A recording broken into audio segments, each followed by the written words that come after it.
యుద్ధం ఎవడైనా చేస్తాడు. కాని యుద్ధతంత్రం తెలిసినవాడే విజయం సాధిస్తాడు.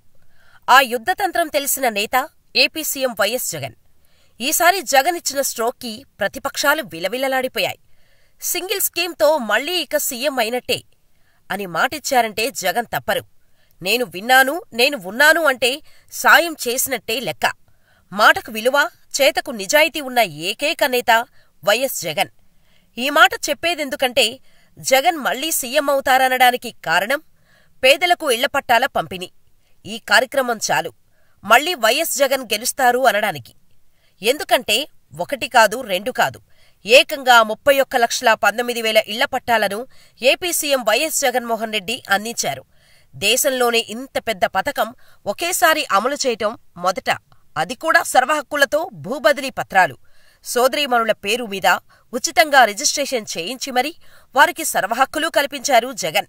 గతంలో మాదిరిగా డీ పట్టాలు కాదు, మొత్తం హక్కులు ఇచ్చారు. అంటే మీ స్థలం మీ ఇష్టం, మీ ఇల్లు మీ ఇష్టం. ఇటు ఇల్లు, అటు భూస్థలాలు. ఒకేసారి పేదలందరినీ ఇంటివారిని చేశారు జగన్. 10 ఏళ్ల గడువు ముగియగానే ఇవి ఆటోమేటిక్ సేల్ డీడ్లుగా మారుతాయి. వాటిని ప్రభుత్వ జోక్యం లేకుండా మీరు ఏమైనా చేసుకోవచ్చు, మీ సొంత ప్రయోజనాలకు వాడుకోవచ్చు. ఇంటి స్థలం, ఇంటి నిర్మాణానికి 1,80,000 సాయమిస్తూ ప్రభుత్వం సాయం చేస్తోంది. 1,000 ఎకరాలను సేకరించి ఇళ్లు ఇస్తున్నారు జగన్. ఈ కార్యక్రమం చాలు వైఎస్ జగన్ మళ్లీ సీఎం అవటానికి. పేదల పక్షాన జగన్ ఉన్నారనడానికి ఇంత పెద్ద కార్యక్రమమే నిదర్శనం. అటూ ఇటుగా దాదాపు 32 లక్షల మంది పేదలకు పట్టాలిచ్చారు జగన్. ఈ లెక్కన ఇంటికి 3 ఓట్లు ఉన్నా కూడా దాదాపుగా 1 కోటి మంది ఓటర్లు. తమను ఇంటివారిని చేసిన జగన్ రుణం ఖచ్చితంగా తీర్చుకుంటారు జగన్. సంక్షేమం పరుగులు పెట్టాలంటే జగన్ సీఎం కావాలని అంతా అంటున్నారు. ఈ బ్రేకింగ్ పథకంతో జగన్కు జనం నీరాజనం పడుతున్నారు. రాష్ట్రం మొత్తం మీద ఈ ఒక్క పథకం వల్లే దాదాపు 1 కోటి మంది ఓటర్లు ఫ్యాన్ కిందకు రావడం ఖాయం. అంటే ఇక జగన్ గెలుపు నల్లేరు మీద నడకే. పేదల కోసం జగన్, జగన్ కోసం పేదలు అనడానికి ఇంతకంటే ఏం కావాలి? జగన్ ఇచ్చిన మాట నిలబెట్టుకున్నారు. మీకు సాయం చేశాను, ఇంకా సేవ చేస్తాను. ఈ జగన్ను ఆశీర్వదిస్తే ఇలాంటి పథకాలు ఎన్నో తెచ్చి మీ తమ్ముడిగా, మీవాడిగా సేవలందిస్తానని జగన్ చెబుతున్నారు. దీంతో జనమంతా జై జగన్ అంటున్నారు. పట్టాలంటే ఊరికే అనుభవించటానికే కాదు, మీ కష్టాలు, అవసరాలకు అనుగుణంగా మీ ఆస్తిని వాడుకోమని చెప్పారు జగన్. ఇలా పేదల కోసం చట్టాన్నే మార్చిన ఏకైక నేత జగన్.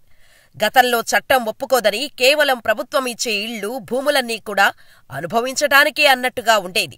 దీంతో తర్వాత అనుభవించటానికి ఎవరూ లేకపోయినా ఆడపిల్లల చదువు, పెళ్లిళ్లకు ఆస్తులున్నా పనికి రాకుండా పోయేవి.